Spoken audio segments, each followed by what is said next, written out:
Can you tell me about an experience you've had while marching that you found to be very inspiring? Yeah, there's been a lot of inspiring stuff. I was particularly inspired by the reception that we received in Henderson, North Carolina. The people that we spoke to in Henderson described it to us as a town that is not necessarily a happy place. They said there was a lot of racial division there, a lot of violence and suffering in that town, you know, but you could tell the people that we spoke to were really inspired to see that we were there, that we were a bunch of people who were you know, we weren't coming in with any kind of racism or anything like that, and that we were there as messengers of change and kind of letting people know that a better future was possible and that things are changing in the society. It really, you could see it in people's faces that they were excited and really just happy and kind of inspired to see us there. So I thought that was really cool. Yeah, like, you know, so it's like something like we all like work together with, and it just shows you like the dumbest things in the world can bring anyone and everyone together, and that was pretty inspiring. That it's called like teamwork, and it's really important throughout this march. Can you tell me about an experience you've had while marching that you found inspiring? Sure. When we were still in Virginia, one of our stops along the long march was a convenience store by the side of the road, and I was one of the first people to go in there, and a couple heads turned. You know, people wanted to know what we were all about, because we come into this small store and we all got big packs on, and you know, so everybody's like, "What are you doing?" And I was explaining to one gentleman in particular, an older gentleman, you know, that we're marching, and told him the whole deal, and he started to talk. He said that he was involved in the Civil Rights March of the 60s, in the March on the Selma Bridge in 1963. He had also been at Martin Luther King's speech, and it was incredibly inspiring, because he was just so happy to see us, and he really knew what we were about, you know, and he was at a loss for words, you know. He would not take no for an answer. He wanted to buy us, you know, help resupply us, buy us some water. You know, I was like, all right, well, I'll take one water bottle. He's like, no, take more, take more. So he basically paid for some supplies at the stop. Then he came outside and he spoke with all of us, and he kind of painted a small picture of what it was like to be in that historic march on Selma, and he has a scar from a dog biting him in the backside, and you know, and it really inspired me, you know, and I said to him, you know, we're walking in your footsteps, you know, and I think there was a connection at that moment between the marches of the 60s and this march right here. It's incredibly inspiring to me. Thank you. Thank you. Nothing to do, and I really want to do like a big outreach kind of thing, and so the walking and talking to everyone I thought that was really exciting, so I jumped on that as fast as I could. So I'm here with someone who's joining Occupy. Can you tell us your name? It's Paul Sylvester. What made you want to join Occupy? I was traveling through Mexico, and I heard a bunch of things were going on in the States, a lot of protests. I wasn't quite sure what was going on. It was hard to get information. So on my way back, I started finding out a little bit of what was going on in Phoenix. I randomly ran into an occupation in Chicago. I was trying to go visit my family in New Hampshire, and I ran into the occupation in Boston, marching down the streets. Then I really found out what was going on, and I spent 2 months in Wall Street, occupying Wall Street, really helping get the movement flowing and try to keep it alive. And it just became my home, became my passion. People I was working with were some of the most incredible people I've met. And then when Zuccotti Park was raided by the police and we lost our spot, I kind of stuck around for a little while, but then realized maybe there's other smaller occupations doing stuff around the country that I can help out with. And so I went down to DC, and then I came down here to Raleigh. I've been here for like a week and a half because it's been really good, and the Occupy showed up here, and I decided that that's where I want to go. So now I'm interviewing one of the other occupiers, Nathan. So what made you decide to leave the camp in New York City to become a occupier? Well, just a point of information. I actually joined the Occupy March in D.C.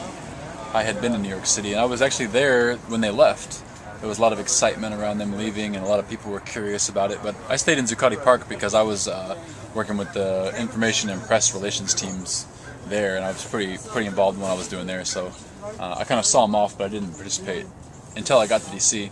After Zuccotti Park was raided, I ended up going down to D.C. just on my own out of curiosity to see what was going on down there, and I met up with the guys that were doing the Occupy, and they said, hey, we're walking down to Atlanta, and I thought to myself, that sounds really interesting, and I've never done that before, so I was inspired to join.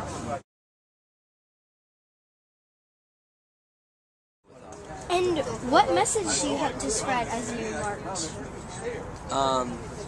I think my message changes with the weather for sure, because there's so many things that I'm interested in talking about. Like, I spent a long time just stuck on genetically modified and engineered foods, like really spreading awareness of Monsanto, which I think's been done. I think that people are really starting to understand that our food is under control by a chemical company for the most part. The major issue, what it comes down to, really is that the people that we elect to take care of our country are not doing a good job. They're allowing people to use money as the final excuse for everything. They say that maybe, we had to spend $3 trillion on building new tanks to go to Iraq, to go to war, and everyone says, $3 billion, $3 trillion, how could they spend that much money? That's an illusion. They use that so that it distracts us. What the real issue is that we're building tanks to go kill people in Iraq and Afghanistan. That's the real thing. So they slap this dollar amount on it that distracts, and everybody talks finance, but there's like this real issue behind that I like to talk about. And I spent 13 months in Iraq, so I really do know what goes on over there. Well, thank you. What message do you hope to spread as you go? Well, the message that I personally would hope to spread is one of peace and one where people will be more involved. You know, that it's okay to come out and start talking about some of the issues that are affecting everybody. You know, it's not just one message. There's many messages, civil rights messages. There's economic messages. So I'm hoping that this will help people be less afraid to come out and to talk about some of the things that we're all facing. Hello, now I'm interviewing Turtle. So, can you tell us, how did you think that the police were different here than in some of the other places that you and the other occupiers have traveled to? Well, when we've been going to different occupations and stuff, it's usually been an organic thing where if there's a lot of people, we go onto the streets. So there was a lot of people here, and normally, we're very aware of the flow of traffic. We keep to one lane, and let them go by, maybe, and that gives us the ability to see. And here it was odd because we had marched so far along the route. We were only like a couple blocks away, and that's when the police showed up. And in my opinion, they overreacted, I think.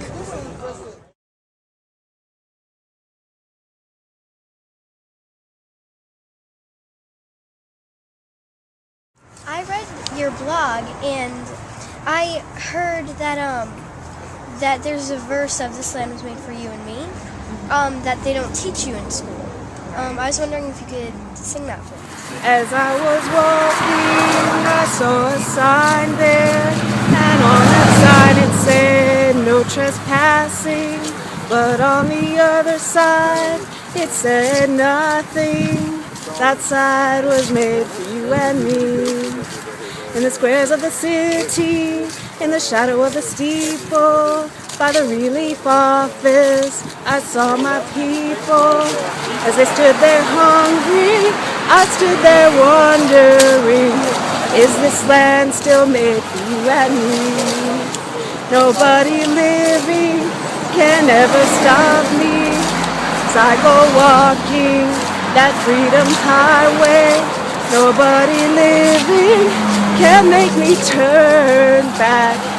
This land was made for you and me. That's what those verses were about, and unfortunately in school when I learned that song, when I was maybe a second grader or something like that, they just taught me the really happy part, the chorus, that makes it sound like it's nice for everybody, but really at the end of the song, what Woody Guthrie was doing was asking, is this land made for you and me? Is it really? Because it doesn't seem like it, because some of us aren't getting what we need, and some of us are, and unfortunately the ones that are very few.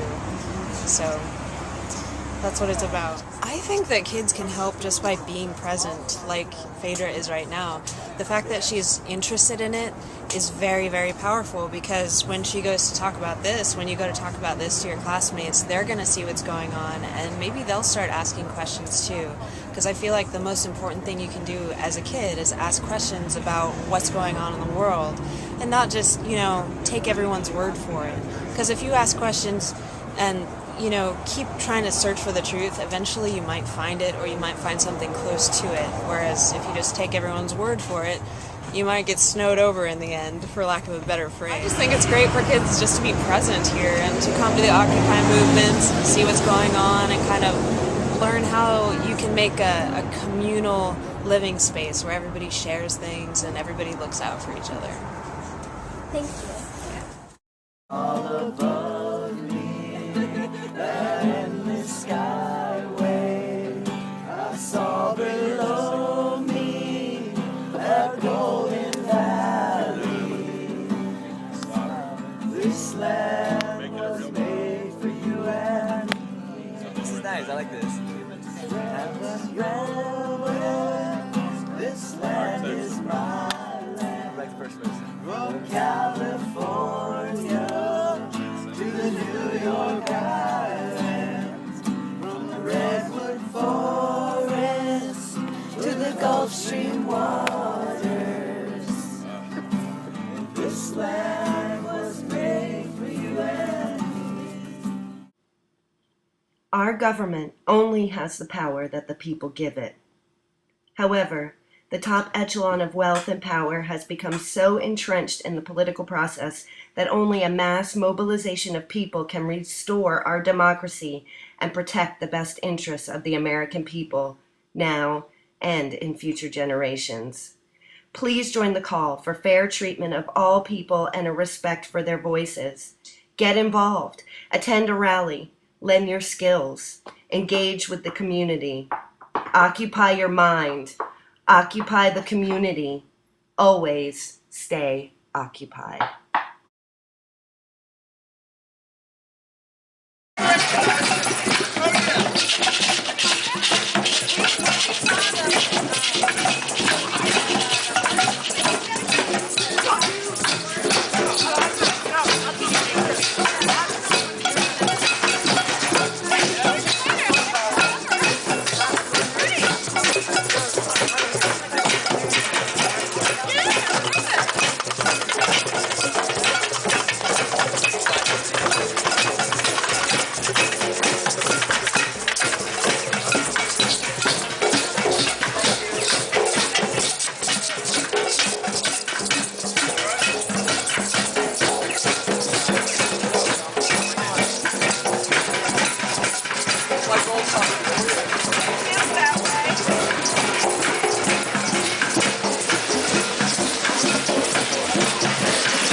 Occupy the airwaves.